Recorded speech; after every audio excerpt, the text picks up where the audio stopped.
প্রিয় ছাত্রছাত্রীরা, আজকে অনেক দিন পর কারণবশত আমি এই কয়েকদিন কন্টিনিউ থাকতে পারিনি। তো আজকে আমরা এই চ্যাপ্টার 10 বৃত্ত বা সার্কেল যে চ্যাপ্টার, এটির মধ্যে 2-3টি প্রবলেম থেকেছিল আমাদের করার জন্য। এইগুলো আজকে কমপ্লিট করব এবং নেক্সট যেতে অন্য চ্যাপ্টার স্টার্ট করব হোপফুলি। তো চলো সময় নষ্ট না করে শুরু করি। আজকে আমরা করব কোয়েশ্চেন নাম্বার 10, বিকজ আমরা কোয়েশ্চেন 9 পর্যন্ত পূর্বের ক্লাসে করে নিয়েছি। এক্সারসাইজ 10.2 এর অর্থাৎ অনুশীলনী 10.2 এর আমরা কোয়েশ্চেন 9 পর্যন্ত করে নিয়েছি। আজকে আমরা কোয়েশ্চেন 10 থেকে করব। তো চলো আমরা কোয়েশ্চেন 10টা স্টার্ট করি। তো কোয়েশ্চেন 10 এর মধ্যে কী দেওয়া আছে? কোয়েশ্চেন 10 এর মধ্যে দেওয়া আছে, তোমরা প্রশ্নটা এখানে দেখতে পারবে যে দেওয়া আছে, প্রমাণ করো যে কোনো বৃত্তের বহির্বিন্দু থেকে বৃত্তটির উপর আঁকা স্পর্শক দুটির মধ্যবর্তী কোণ স্পর্শবিন্দু দুটি সংযোগী রেখাংশ দ্বারা বৃত্তটির কেন্দ্রে গঠিত কোণের সম্পর্ক। তো তোমরা কোয়েশ্চেনটা দেখবে, তারপর আমি কোয়েশ্চেন অনুযায়ী যদি চিত্রটা ড্র করি প্রমাণ করার জন্য। তো এখানে বলা হয়েছে যে কোনো বৃত্তের, মানে একটি বৃত্ত, ধরো আমি একটি বৃত্ত অঙ্কন করলাম রাফ। তো যে কোনো একটি বৃত্তের বহির্বিন্দু থেকে বৃত্তটির উপর আমি ভাবলাম এখানে আমার একটা বহির্বিন্দু আছে যেটির উপর যেটিকে আমি বৃত্তটির উপর দুটি স্পর্শক অঙ্কন করলাম। সরি, স্পর্শকগুলো মানে স্ট্রেটভাবে হচ্ছে না, আচ্ছা তোমরা স্ট্রেটভাবে অঙ্কন করে নেবে। তো এখানে কী আছে যে কোনো একটি বৃত্ত, তার বহির্বিন্দু থেকে বৃত্তটির উপরে আমরা যে স্পর্শক দুটি অঙ্কন করলাম তার মধ্যবর্তী কোণ এবং স্পর্শবিন্দু দুটি সংযোগী রেখাংশ দ্বারা বৃত্তটির কেন্দ্রে গঠিত কোণের সম্পর্ক। মানে এই স্পর্শবিন্দুর দ্বারা যে কোণটা গঠিত হলো, এটি তার কেন্দ্রে গঠিত, বৃত্তটির কেন্দ্রে গঠিত স্পর্শবিন্দু সংযোগী রেখা দ্বারা কেন্দ্রে গঠিত কোণ যেটির সম্পূরক কোণ হয়। তো আমরা সম্পূরক কোণ মানে আশা করি জানি যে এই দুইটা কোণ, অর্থাৎ এই কোণ স্পর্শক দুটির দ্বারা গঠিত কোণ এবং এখানে বৃত্তর কেন্দ্রে বৃত্তের ব্যাসার্ধ দ্বারা যে কোণটা গঠিত হয়েছে, এই দুইটা কোণ যদি আমরা প্লাস করে 180 দেখাতে পারি তাহলে বলতে পারবো এই একটি কোণ আরেকটির সম্পূরক। আমরা জানি সম্পূরক কোণ সময় হয় একটিকে আমরা অন্যটির সম্পূরক বলি যখন দুইটি কোণের যোগফল কত হয়, 180 হয়। তাহলে আমরা একটা কাজ করি, এখানে নামটা দিয়ে দেই। এখানে নাম দিলাম পি এ, এখানে দিয়ে দেই বি, অ্যান্ড এখানে আমরা কেন্দ্র ও দিয়ে দিলাম। তো প্রথমে তোমরা এগুলো লিখতে পারবে যে আমরা কী করছি। মনে করি পি এ এবং পি বিন্দু থেকে পি এ এবং পি বি দুটি স্পর্শক। লিখে নিবে যে মনে করি বৃত্তের বহির্বিন্দু বা কোনো একটি বৃত্তের বহির্বিন্দু পি থেকে বৃত্তের উপর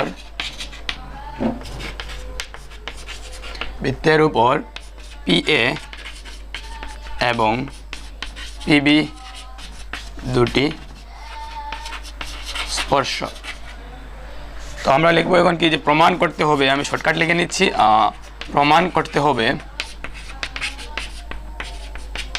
যে কি প্রমাণ করতে হবে, যে এখানে এই কোণটা এই কোণের সম্পূরক কোণ।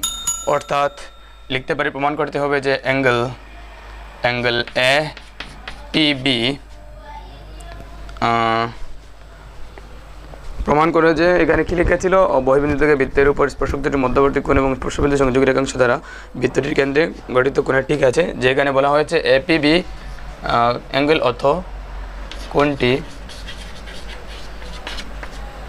অ্যাঙ্গেল এ ও বি এর সম্পূরক কোণ। আর এই লাইনটা আমরা না লিখে শর্টকাট লিখতে পারবে তোমরা, যেহেতু না লিখে এই কোণটা এই কোণের সম্পূরক কোণ এরকম না লিখে আমি লিখতে পারি কি, অর্থাৎ লিখতে পারো তোমরা, অর্থাৎ শর্টকাট হিসাবে অর্থাৎ angle A P B plus angle A O B equal 180। মানে আমরা শর্টকাটটা লিখে দেবো, তখন আমাদের প্রমাণটা ইজি হবে যে এই অ্যাঙ্গেল প্লাস এই অ্যাঙ্গেল ইকুয়াল টু আমরা 180 যদি দেখাই, তাহলেই আমরা সম্পূরক কোণটা দেখিয়ে দিলাম। এই কোণ এবং এই কোণের যদি যোগফলটা আমরা 180 দেখাতে পারি তাহলে আমাদের সম্পূরক কোণটা হয়ে গেল। তো নেক্সট আমরা প্রমাণটা স্টার্ট করি। এখন প্রমাণের মধ্যে কি আছে, তো এখন প্রমাণটা আমরা কীরকম করতে পারি। দেখো আমরা জানি স্পর্শবিন্দুতে বৃত্তের ব্যাসার্ধ লম্ব হয়। তো এটা যেহেতু জানি, তো প্রমাণ দিয়ে আমরা স্টার্ট করতে পারি।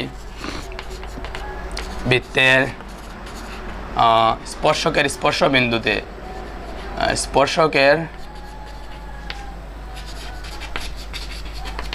স্পর্শবিন্দুতে থাকা ব্যাসার্ধ বা অঙ্কিত ব্যাসার্ধ স্পর্শকের সাথে পরস্পর লম্ব হয়। স্পর্শকের সাথে পরস্পর লম্ব। তো যদি পরস্পর লম্ব হয়, আমরা জানি যে স্পর্শকের সাথে স্পর্শবিন্দুতে আঁকা কি এটা ছিল বৃত্তের ব্যাসার্ধগুলি সবসময় স্পর্শকের সাথে লম্বভাবে থাকে। তো আমরা অর্থাৎ লিখতে পারবো এখান থেকে, তোমরা আশা করি এটা বুঝতে পারবে যে কি বলতে পারবো, এই অ্যাঙ্গেলটা এবং এই অ্যাঙ্গেলটা কত হবে, 90 করে হবে। অর্থাৎ angle PAO equal 90 as well as angle PBO 90 হবে। ঠিক আছে, মানে আমরা এখান থেকে বলতে পারি এই অ্যাঙ্গেলটাও 90, এই অ্যাঙ্গেলটাও 90। এখন তো আমাদের প্রমাণটা করে নেব একদম ইজিভাবে। তোমরা আশা করি এখানে একটা চতুর্ভুজ দেখতে পারছো, যে চতুর্ভুজটির নাম APBO। তো এখন লিখব অতএব চতুর্ভুজ APBO এর, আচ্ছা চতুর্ভুজ APBO এর কি লিখে যাবে তোমরা আশা করি বুঝতে পারছো যে আমরা জানি চতুর্ভুজের 4টি কোণের যোগফল অলওয়েজ কত হয়, 360 হয়। তাহলে আমরা লিখতে পারি এখানে কীভাবে লিখতে পারি, শর্ট হিসাবে লিখতে পারো যে এটাকে অ্যাঙ্গেল A নাম দিয়ে দিচ্ছি আমি, angle A plus angle P plus angle B plus angle O equal 360। বা তোমরা এগুলোকে নাম দিতে পারো PAO, কে A এর পরিবর্তে PAO, P এর পরিবর্তে APB বা BPA, যে কোনোভাবে দিতে পারো। আমি শর্টকাট হিসেবে APBO দিয়ে দিচ্ছি, কারণ এখানের মধ্যে একটি করে অ্যাঙ্গেল আছে, তাহলে কোনো অসুবিধা হবে না। তো একটা কাজ করি, এখানে তো তোমরা আশা করি বুঝতে পারছো এখানে A কোণটা আছে আর B কোণটা আছে, মিডলেরটাকে আমরা কোণ হয়। তো তাহলে এখানে A এর মানটা আছে 90 এবং B এর মানটাও ছিল 90, বা তোমরা ডায়াগ্রামের মধ্যে দেখতে পারো A এবং B এর মানটা 90 ছিল। তো 90 প্লাস অ্যাঙ্গেল P প্লাস আবার 90 plus angle O equal 360। That means আমরা বলতে পারি 90 মিলে হবে 180, আর 180 থেকে আমরা নিয়ে যাব রাইট দিকে। তো থাকবে angle P plus angle O equal 360 minus এই 90 180 হবে, ওটাকে আমরা নিয়ে আসলাম ডান দিকে। তো এখন তো আর হয়ে গেল এই অ্যাঙ্গেল P আর অ্যাঙ্গেল O, যেটা এটা অ্যাকচুয়ালি কী ছিল, angle APB plus angle AOB equal 180। তো শেষ প্রমাণ লিখতে পারি লাস্টে, আমরা কি লিখতে পারি লাস্টলি, যে অর্থাৎ অ্যাঙ্গেল APB অ্যাঙ্গেল AOB এর সম্পূরক, বা প্রশ্নের মতো লিখতে পারো তোমরা। ঠিক আছে, তো নেক্সট কোয়েশ্চেন, যেটা কোয়েশ্চেন নাম্বার 11। তো কোয়েশ্চেন 11 যেটি আছে, এটি আমাদের কী আছে, যে প্রমাণ করো যে একটি বৃত্তকে পরিবেষ্টন করে থাকা সামান্তরিক আসলে একটি রম্বাস। তো আমাদের প্রমাণ করতে কি হবে, ওটা আমি একটা ডায়াগ্রাম এঁকে তোমাদের দেখিয়ে দিই, যে একটি বৃত্ত, যে বৃত্তটিকে পরিবেষ্টন করে আছে একটি সামান্তরিক। ঠিক আছে, একটি সামান্তরিক বৃত্তটিকে পরিবেষ্টন করে আছে এইরকমভাবে। তো আমরা প্রমাণ করব এই সামান্তরিক যেটি বৃত্তকে পরিবেষ্টন করে আছে ওটি আসলে একটি রম্বাস। তো আমরা কি করলাম, বৃত্তর কেন্দ্র থেকে একটা নাম দিয়ে দিলাম এবং সামান্তরিকটা একটা নাম দিয়ে দিলাম ABCD।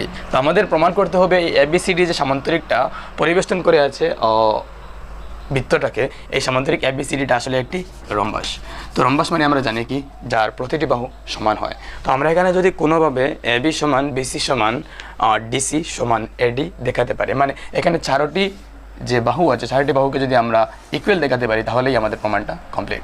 তো তোমরা কোয়েশ্চেনটা এখানে দেখে যাবে, এই কোয়েশ্চেনটা বোঝার চেষ্টা করবে, এবং আমি 11-এর সলিউশন স্টার্ট করছি প্রমাণটা।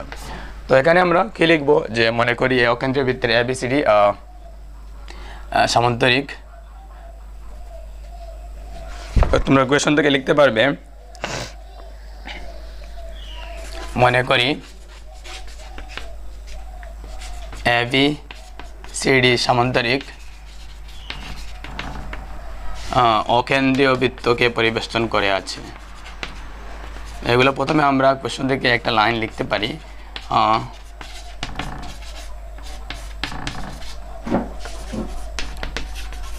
অ্যান্ড আমাদের কি করতে হবে, লিখবে তোমরা কি, যে প্রমাণ করতে হবে, কি প্রমাণ করতে হবে, প্রমাণ করতে হবে এই ABCD আসলে একটি কি, এই ABCD আসলে রম্বস। মানে আমাদের এই সামান্তরিক যেটা, এটাকে আসলে প্রমাণ করতে হবে রম্বস। অর্থাৎ তোমরা লিখতে পারো এখানে, অর্থাৎ আমরা কি প্রমাণ করব, অর্থাৎ আমরা প্রমাণ করব AB সমান BC সমান CD সমান AD।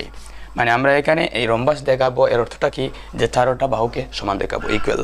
তো চলো আমরা এটাকে কুইকলি কমপ্লিট করে নেই। তো আমরা আরেকটা জিনিস কিন্তু জানি যে কোনো একটি বৃত্তের বহির্বিন্দু থেকে অঙ্কিত স্পর্শকগুলির দৈর্ঘ্য সবসময় সমান হয়, যেটা আমরা একটা থিওরেমে করেছি, তোমরা চাইলে ওটা দেখতে পারো। তো লিখতে পারো যেহেতু বৃত্তের স্পর্শবিন্দু থেকে অঙ্কিত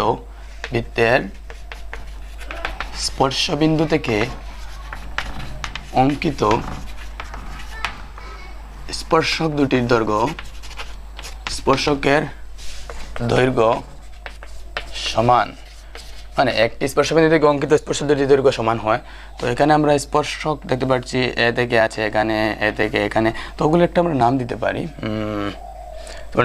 এখানের মধ্যে পি, কিউ, আর, এস, কারণ আমরা স্পর্শক দেখতে পাবো এটা একটা স্পর্শক যেটাকে আমরা ডিপি বলবো, ডিএস বলবো, এরকমভাবে। আচ্ছা, তোমরা এক কাজ করতে পারো, এখানে লিখতে পারো যে অঙ্কন বলে আমরা কি অঙ্কন করেছি এখানের মধ্যে, বা লিখতে পারো এখানে পি, কিউ, আর, এস বিন্দু যথাক্রমে বৃত্ততে স্পর্শ করে থাকা বিন্দু, ঠিক আছে, এরকম লিখতে পারো তোমরা, না লিখলে এমন প্রবলেম হবে না। তো আমরা জানি বৃত্তের স্পর্শবিন্দু থেকে অঙ্কিত স্পর্শকের দৈর্ঘ্য সমান হয়। দ্যাট মিনস আমরা যদি এখানে যে কোনো একটা বিন্দু ভাবি, এখানে যে কোনো একটা বিন্দু বৃত্তের বহির্বিন্দু থেকে অঙ্কিত স্পর্শকের দৈর্ঘ্য সমান হয়। তো এখানে যদি আমরা বহির্বিন্দু ডি এর কথা ভাবি, তাহলে ডি থেকে আমরা বলতে পারবো, অর্থাৎ আমরা লিখতে পারি ডিপিটা কিসের ইকুয়াল হবে, ডিএস। সেম একইভাবে আমরা লিখতে পারি এখানে পিসি ইকুয়াল হবে সিকিউএল, ঠিক আছে। আরও আমরা লিখতে পারবো এরকম করে, আরও আমরা বহির্বিন্দু রয়েছে, এখানে তোমরা মানে দেখতে পারো এটা একটা বহির্বিন্দু, এটা থেকে এই একটা স্পর্শক যেটার দৈর্ঘ্য সেম হবে। সেম একইভাবে সি বিন্দু থেকে স্পর্শক এই একটি যেটির দুইটির দৈর্ঘ্য সেম হবে। একইভাবে বি থেকে আমরা দেখতে পাচ্ছি দুইটি স্পর্শক, তো এটার দূরত্ব এবং এটার দূরত্ব সেম হবে। তো এখানে আমরা লিখতে পারি বি আর সমান বি কিউ। এবং লাস্ট আরেকটি আমাদের স্পর্শবিন্দু ছিল এ, তো এ থেকে হবে কি এ আর সমান এস। এখন একটা কাজ করো, আমরা সবটাকে একটা নাম্বার দিয়ে দিই, 1 2 3 and 4। নাও লাস্টলি আমরা কি করব, এখানে 1 2 3 4 কে জয়েন করব, দ্যাট মিনস 1, therefore 1 + 2 + 3 + 4, আর এখানেই আমাদের প্রমাণটা হয়ে যাবে। তো আমরা যদি সবগুলোকে প্লাস করে নেই তাহলে কি হয় দেখো, DP plus PC plus BR plus AR, আর এখানে যখন আমরা প্লাস করব তখন পাবো DS plus CQ plus bq and plus S. তো এখানে এটা ছিল ডিপি এবং পিসি মিলে কি হয়, ডিসি প্লাস বিআর এবং এআর অ্যান্ড এআর মিলে হবে AB equal DS and CQ. Okay, এখান থেকে আমরা লিখতে পারি যে ডিএস অ্যান্ড এস এই দুইটা মিলে হবে আমাদের এই বাহুটা, অর্থাৎ এডি পাবো আমরা। একইভাবে আমরা সিকিউ এবং বিকিউ যদি যোগ করি, সিকিউ ও বিকিউ মিলে আমাদের পাবো বিসি বাহু, ঠিক আছে। মানে এতটুকু পর্যন্ত আমরা পেয়ে গেলাম, কিন্তু কথা হলো আমাদের প্রমাণ করার কথা ছিল এই বাহুগুলাকে ইকুয়াল। তো বাহুগুলাকে ইকুয়াল প্রমাণ করার জন্য আমরা আরেকটা জিনিস মনে রাখতে পারি যে আমরা জানি সামান্তরিকের কি হয়, বিপরীত বাহুগুলো সেম হয়। সামান্তরিকের বিপরীত বাহুগুলো কি হয়, সেম হয়। অর্থাৎ এখানের মধ্যে আমরা লিখতে পারবো এই এবি আর ডিসি যে দুইটা, এবিকে আমরা ডিসিকে চেঞ্জ করে এবি লিখতে পারি, এবি প্লাস এবি ইকুয়াল আমরা এখানে বিসিকে চেঞ্জ করে আমি, বা এখানে এডি যেটা এডিকে চেঞ্জ করে আমি বিসি লিখতে পারি। তো বিসি প্লাস বিসি, তো এখান থেকে কি হলো 2ab ইকুয়াল 2bc, এর মানে কি হলো এবি ইকুয়াল বিসি। আচ্ছা, এখন তোমরা দেখতে পারবে যে আমাদের প্রমাণটা শেষ হয়ে গেছে। কীভাবে, আমি এখানে সাইডে লিখতে পারি কেন আমরা ডিসি এর জায়গাতে এবি লিখলাম এবং এডি এর জায়গাতে বিসি লিখলাম, যেহেতু সামান্তরিকের বিপরীত বাহু সমান হয়। সামান্তরিকে তোমরা এখানে লিখে নিবে যে সামান্তরিকের বিপরীত বাহু সমান, এর জন্যই আমরা এরকম লিখতে পেরেছি। তো এখন আমাদের প্রমাণটা কেন হয়ে গেল, কারণ লিখতে পারি যেহেতু বা আবার লিখতে পারো, আবার আমরা সামান্তরিকের কি জানি, কি হয় সামান্তরিকের, আমরা জানি এবি সমান হয় সিডি এখানের মধ্যে এবং এডি সমান বিসি। মানে সামান্তরিকের বিপরীত বাহুগুলো সমান থাকে। আবার এখানে আমরা পেলাম এ বি সমান বিসি। এখন সবটিকে যদি আমরা মার্চ করি, ফর এক্সাম্পল এটাকে একটা নাম্বার দিয়ে দিলাম 5, 6 অ্যান্ড এটাকে 7, তাহলে তোমরা দেখবে প্রমাণটা হয়ে গেছে। কেন? এ বি সমান বিসি, মানে এ বিটা বিসি এর সমান, আবার আছে এ বি সিডি এর সমান, এ বি সিডি এর সমান। তো এই দুইটাকে যদি আমরা একসাথে মিলাই তাহলে পাচ্ছি এ বি বিসি এর সমান, আবার এ বি সিডি এর সমান। That means A B BC এবং সিডি তিনটি সমান। আর রয়েছে দেখো এবার এডি হলো বিসি এর সমান, আবার এডিটাও ছিল বিসি এর সমান। আমরা একটি পূর্বে পেয়েছি যে বিসিটা সিডি এবং এ বি এর সমান, তাহলে তিনটাকে যদি আমরা একসাথে মিলিয়ে নেই তাহলে পাবো এ বি সমান বিসি সমান সিডি সমান ডি এ। তো আমরা লিখতে পারি অতএব বা সুতরাং 5, 6 এবং 7 থেকে পাই, কি পাই আমরা 7 থেকে পাচ্ছি যে এগুলো মুছে দিই তাহলে তোমাদের বুঝতে সুবিধা হবে। থেকে পাই আমরা এখান থেকে কি পাচ্ছি, তিনটি নাম্বার থেকে পাচ্ছি যে এ বি সমান বিসি সমান সিডি অ্যান্ড সমান ডিএ, অর্থাৎ এটি একটি কি রম্বাস, মানে আমরা লিখবো অর্থাৎ বা সুতরাং এই প্রদত্ত সামান্তরিকটি আসলে একটি রম্বাস। ঠিক আছে, এটা আমাদের নেক্সট আরেকটা চ্যাপ্টার স্টার্ট করবো। তো কোয়েশ্চেন 12 যেটা এটি আমি তোমাদের বুঝিয়ে দিচ্ছি। ডায়াগ্রামটা তোমরা দেখবে বইয়ের মধ্যে আছে, কোয়েশ্চেনটা তোমরা ভালো করে পড়বে। তো আমি প্রথমে বইয়ের মতো ডায়াগ্রামটা অঙ্কন করে নেই, তারপর আমি তোমাদের স্টেপগুলো বুঝিয়ে দিচ্ছি কীভাবে করবে। আমি এগুলোকে শর্টকাট লিখে দেখাবো, তোমরা এগুলা করার চেষ্টা করবে, একদম ইজি। আর যদি তোমরা করতে পারো তখনই বুঝবে যে এটা বোঝাটা হয়েছে। ঠিক আছে, তো এখানের মধ্যে আমি সেম বইয়ের মধ্যে একটি কেন্দ্র দিলাম, একটি ব্যাসার্ধ অঙ্কন করলাম। এখানে ছিল এ বি অ্যান্ড সি ছিল, এখানে ছিল ডি, আর ওটা ছিল 8 সেন্টিমিটার অ্যান্ড ওটা ছিল 6 সেন্টিমিটার। আচ্ছা, তাহলে কী ছিল এখানে যে 4 সেন্টিমিটার ব্যাসার্ধের, একটি ব্যাসার্ধটার ভ্যালু ছিল 4 সেন্টিমিটার, লিখে নেই। 4 সেন্টিমিটার ব্যাসার্ধের একটি বৃত্তকে পরিবেষ্টন করে এবিসি, মানে বৃত্তটাকে একটা পরিবেষ্টন করে আছে এবিসি ত্রিভুজটা এমনভাবে আঁকা হলো যাতে বিসি এর ডি বিন্দু, ডি স্পর্শ বিন্দুতে, মানে বিসিটা কী করে এখানে লেখা আছে ডি স্পর্শ বিন্দুতে এমনভাবে বিভক্ত হয়, বিসিটা ডি বিন্দুতে এমনভাবে বিভক্ত হয় যাতে বিডি এর দূরত্বটা 8 সেন্টিমিটার হয় এবং সিডি এর দূরত্বটা হয় 6 সেন্টিমিটার। এইরকমভাবে ডি বিন্দুটা স্পর্শ করেছে বিসি বাহুকে। তাহলে এবি এবং এসি এর দূরত্ব আমাদের বা দৈর্ঘ্য নির্ণয় করতে হবে। এই এবি এর দৈর্ঘ্য অ্যান্ড এসি এর দৈর্ঘ্যটা আমরা নির্ণয় করব। আচ্ছা, তো এগুলো নির্ণয় করার জন্য আমাদের সহযোগিতা নিতে হবে এই স্পর্শ বিন্দু দুটির। তো এই স্পর্শ বিন্দু দুটিকে আমরা বৃত্তের সাথে মিলাতে পারি এরকম, ঠিক আছে, আর না মিলালেও হবে। তো এখানে আমরা যেভাবে এ বি সি ডি দিয়েছি এটাকে নাম দিয়ে দেই ই আর এটাকে এফ। তো তোমরা প্রথমে লিখে নেবে যে মনে করি এ বি সি কেন্দ্রীয় বৃত্তকে পরিবেষ্টন করে থাকা একটি ত্রিভুজ। এরপরে আমরা লিখতে পারি যে এখানে বিন্দু অঙ্কন করেছি আমরা ই এবং এফ বিন্দু অঙ্কন, ই স্পর্শ বিন্দু এবং বৃত্তটিকে স্পর্শ করেছে ই এবং এফ বিন্দুতে। বা লিখতে পারো ডি ই এফ এবং হচ্ছে যথাক্রমে ত্রিভুজটির বাহু দ্বারা স্পর্শ করা বৃত্ততে বিন্দু। ঠিক আছে, মানে বৃত্তর মধ্যে স্পর্শ করে থাকা বিন্দুগুলি যথাক্রমে হচ্ছে ডি ই এবং এফ। এগুলো এমনভাবে তোমরা লিখতে পারো। আর আমাদের প্রমাণ করতে হবে, এখানে আমাদের নির্ণয় করতে হবে এ বি এবং এ বি এর দৈর্ঘ্য। আর আমাদের দেওয়া আছে এখানে 6 সেন্টিমিটার, এটা 8 সেন্টিমিটার। তো এটা এমনি কনসেপ্টটা আমাদের খুবই সিম্পল কিন্তু একটু লেন্থি হবে। আমাদের ফাইন্ড করতে হচ্ছে এখানের মধ্যে এবি ও এসি এর দূরত্ব। ঠিক আছে, এবি এর দূরত্ব অ্যান্ড এসি এর দূরত্ব। আর দেওয়া আছে আমাদের কাছে অনলি বিসি এর দূরত্ব। কীভাবে বিসি এর? কারণ এটা 6 এবং এটা 8, দুটোটাকে যদি আমরা সাম আপ করি তাহলে কত হবে? 14 হবে। আচ্ছা, তো এইমাত্র একটু পূর্বে আমরা করেছিলাম যে কোনো একটা বহির্বিন্দু থেকে বৃত্তের উপর অঙ্কিত স্পর্শকগুলির দৈর্ঘ্য সমান হয়। অর্থাৎ এই যদি সিডিটা 6 হয় তাহলে এখানে সিএফটাও কত হচ্ছে? 6 হচ্ছে, কারণ এই স্পর্শক দুটি একই সেম মাপের। একইভাবে বি বিন্দু থেকে এটাও একটা স্পর্শক, এটাও সেম স্পর্শক, দুইটা স্পর্শক, দুইটার দৈর্ঘ্য সেম, তো এটা 8 যদি হয় তো এটাও হবে 8। আচ্ছা, এখন তো আমাদের কথা হলো যদি এটা 6 এটা 8 পেয়ে যায়, কিন্তু এটার তো দৈর্ঘ্য আর পাচ্ছি না, এফ অ্যান্ড এ। যদি এফ এবং এ এর দৈর্ঘ্য আমরা পেয়ে যেতাম তাহলে তো আমাদের প্রবলেম এখানে সলভ হয়ে যেত, কিন্তু এই দুইটির দৈর্ঘ্য নেই। কিন্তু এটা আমরা বলতে পারি শিওর যে এ থেকে এই দুইটা স্পর্শক একই মাপের হবে। অর্থাৎ এখানে যদি এক্স ধরি এখানেও আমরা এক্স ধরবো। তো এগুলোকে তোমরা লিখে নিবে যে বৃত্তের স্পর্শবিন্দু থেকে অঙ্কিত স্পর্শকগুলোর দৈর্ঘ্য সেম হয়, অর্থাৎ সিডি সমান যা হবে সিএফ হবে তা সেম, একইভাবে বিইও হবে 8 সেন্টিমিটার। এরপরে লিখবে তোমরা ধরি এ বিন্দু থেকে অঙ্কিত স্পর্শক দুটির দৈর্ঘ্য এক্স। ঠিক আছে, আর এই এক্সটাই আমরা নির্ণয় করবো। যখনই আমরা এক্সটা পেয়ে যাব তখন এসিও নির্ণয় করতে পারবো, 6 এর সাথে এক্স এর ভ্যালু যোগ করবো, এসি পেয়ে যাবো। এর এবি এর ভ্যালু আমরা নির্ণয় করতে পারবো, এক্স এবং 8কে যোগ করবো, আমরা এবি এর ভ্যালু পেয়ে যাবো। এখন কথা হলো কীভাবে আমরা এক্সটা নির্ণয় করবো।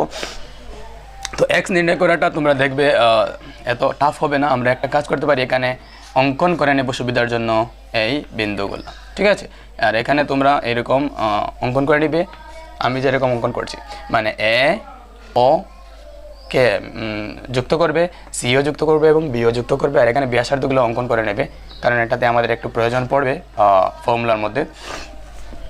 আচ্ছা, এখন তোমরা যদি দেখো ভালো করে, এটা এই ত্রিভুজটা একটু মানে এলোমেলো হয়ে গেছে, তারপরেও তোমরা লক্ষ্য করে বুঝতে পারবে। এখানে ত্রিভুজটার মধ্যে আমরা এক্স নির্ণয় করার জন্য দুইটা ফর্মুলা অ্যাপ্লাই করব ত্রিভুজের। একটি হলো ত্রিভুজের হিরোর ফর্মুলা ত্রিভুজের কালি নির্ণয়ের, আর একটি হলো ত্রিভুজের যেটা আমরা নর্মালি ত্রিভুজের কালি নির্ণয়ের জন্য হাফ ইন্টু ভূমি ইন্টু উন্নতি ফর্মুলা জানি, এই দুইটি ফর্মুলা ব্যবহার করব। তো তোমরা কী করবে, প্রথমে লিখবে যে এখান থেকে আমরা হিরোর ফর্মুলা ব্যবহার করার জন্য প্রথমে আমরা কি করি, এস নির্ণয় করি। এসটা কি হয়, তিনটা বাহুর যোগফল, অর্থাৎ ত্রিভুজটার পরিসীমা ডিভাইডেড বাই 3 হয়, ঠিক আছে। তো ওটাকে তোমরা লিখতে পারো কীভাবে, ডিভাইডেড বাই 2 হয়, ত্রিভুজটির পরিসীমা ডিভাইডেড বাই 2 হয়, অর্থাৎ পরিসীমার অর্ধেক যেটা, ওটাই হচ্ছে আমাদের এস। তো এখানে আমরা তিনটা বাহুকে যোগ করবো। তো তিনটা বাহুকে যদি যোগ করো তাহলে এখানে হবে 6 + 8 + 6 + x + 8 + x।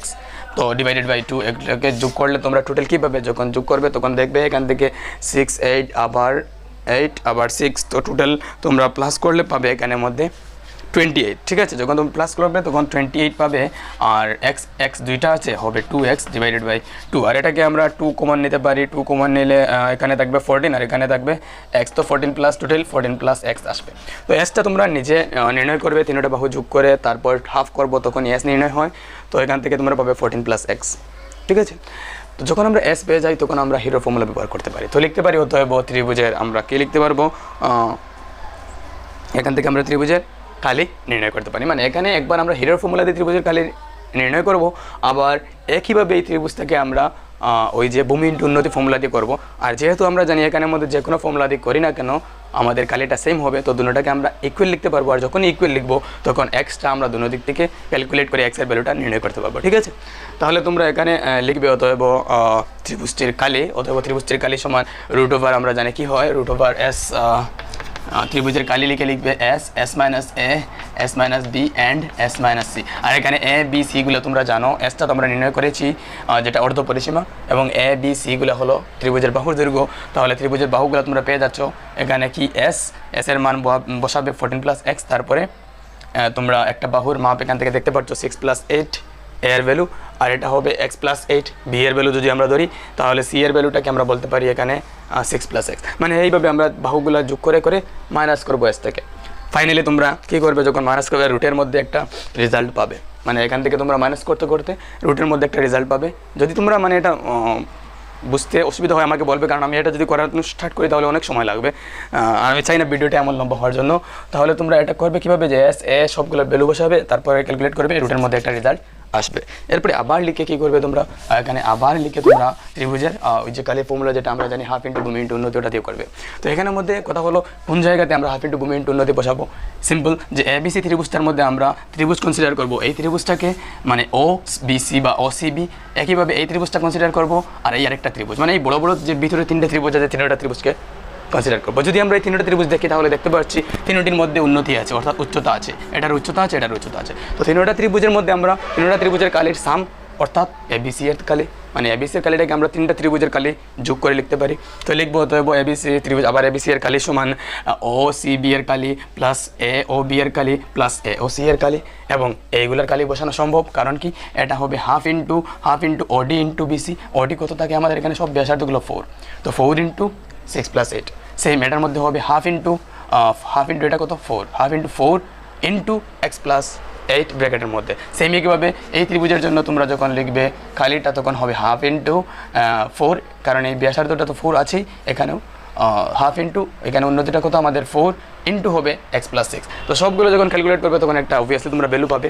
আর এরপরে কী করবে, উপরের যেটা আমরা খালি পেয়েছিলাম আর এখন যেটা পেবো দুটোটাকে আমরা ইকুয়াল লিখবো, আর তখন x এর ভ্যালুটা তোমরা ক্যালকুলেট করতে পারবে। আশা করি x এর ভ্যালু যেটা পাবে এটা তোমরা দেখবে x এর ভ্যালুটা আসবে আই থিঙ্ক 7 আসবে। আর যখন x এর ভ্যালু 7 আসবে তখন 6 + 7 কত হবে, 13 হবে AC এর মান, এবং এটার মান হবে 15, AB এর মান 15 এবং AC এর মান 13 হবে। তো আশা করি আমি এগুলো তোমরা করতে পারবে, যে হিরো ফর্মুলা দিয়ে আমরা যখন শেষ করে দেবো কালি নির্ণয় করব, তারপর এই তিনটা ত্রিভুজের হাফ ইন্টু বুম ইন্টু কালি নতি দিয়ে পুরো ত্রিভুজের কালি নির্ণয় করবো, দুটাকে ইকুয়াল লিখবো, এক্সের ভ্যালু ফাইন্ড করবো। আর যখনই এক্স ফাইন্ড করবো তখন আমরা এক্স প্লাস 6 করলে এসি পাবো, আর এক্স প্লাস 8 করলে এবি পাবো। তো এতটুকুই থাক, থ্যাংক ইউ। আর যদি তোমাদের অসুবিধা হয়, তোমরা করতে না পারো, তাহলে আমাকে তোমরা জানাতে পারো, কন্ট্যাক্ট করতে পারো আমার সাথে। Thank you, thanks for watching.